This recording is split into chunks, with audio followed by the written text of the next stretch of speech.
This isn't the first time, and this shan't be the last when Chief Minister of Tamil Nadu, Muka Stalin, has taken on the Modi-led government at the centre.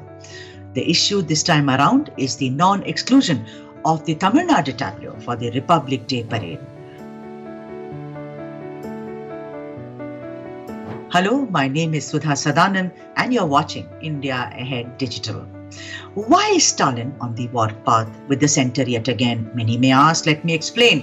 The theme for this year's Republic Day, 75 years of independence, and the Tamil Nadu team decided to showcase some of its major and greatest freedom fighters. For example, Mahakavi Subramaniam Bharati, P.O. Chidambaram, Velu Nachiyar, and the Maradu brothers.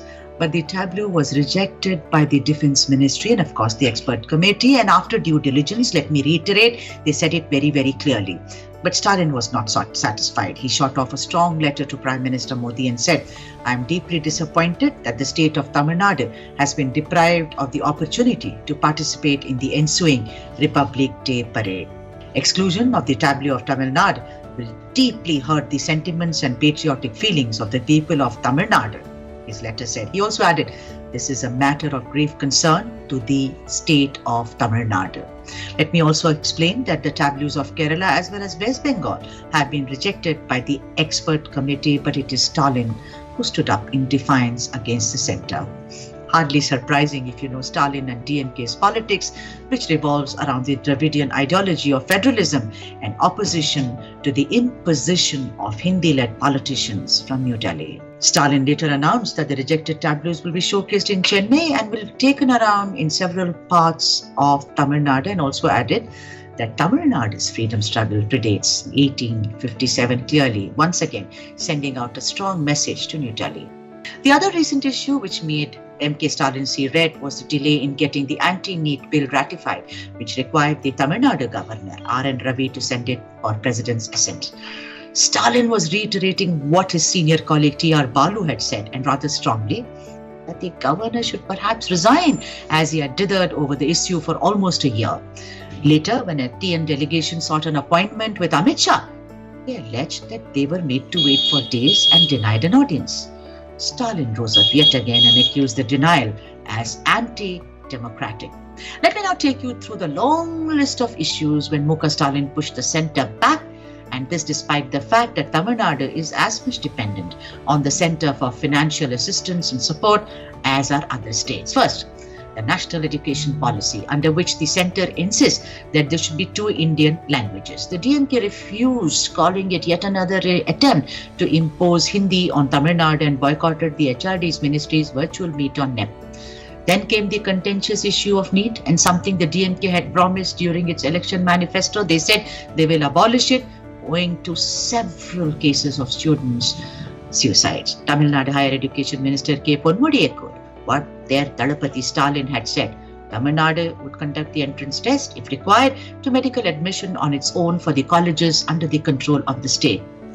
Despite the continuance of NEET nationally, Tamil Nadu decided to appoint the A.K. Rajan committee to highlight how NEET was a burden on its children. That said, let's come to other issues when Stalin actually stood up, whether it was Stalin or his ministers. The attack launched by Stalin's finance minister, PTR, that is Panivel Tyagarajan, during the GST council meeting. During the meeting chaired by finance minister Nirmala Sitharaman, Tyagarajan asked the Union Govt, not the Central Govt, they call it the Union Govt, not to function as a begrudging donor. PTR further added, as much as the Union is an integral, it is also a derivative, and even officers of the government, there are no union voters. PTR also opposed the proposal to raise the GST on coconut oil, terming the move as anti-poor and also anti-south, where the bulk of coconuts are actually grown. What's more, after all this, PTR gave several interviews and openly criticized what he saw as the centre riding roughshod over states' autonomy. And there's an even longer list, but this is very, very imperative to see Indian politics in the future and also Stalin's stature in the coming few years. I'm going to tell you more about how Stalin stood up against the centre rather vehemently. He protested against Modi's national monetization pipeline, asked 9 state chief ministers to oppose the centre's new draft Indian Ports Bill 2021 because he felt that it would dilute the state government's autonomy in ports regulation and management. And Stalin also minced no words when it came to the privatization of airports and yet again thumped the table, saying the move usurps the rights and autonomy of states. When the farmers were agitating, around Delhi and NCR, Stalin stood up and criticized the 3 farm bills, calling it draconian.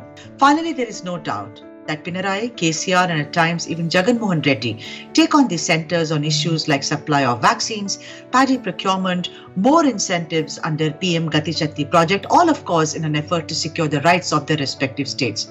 But for Muka Stalin, it is a question of survival, for the DMK has its genesis in anti-Hindi agitation, also an insistence of pushing for federal polity. The day Stalin is seen cozying up to Modi, the pleasantries of course notwithstanding, he shall face the wrath of his Tamil brethren. Therefore, for now, MK Stalin seems to be the kernel from the south around which an anti-Modi front may become a harsh reality.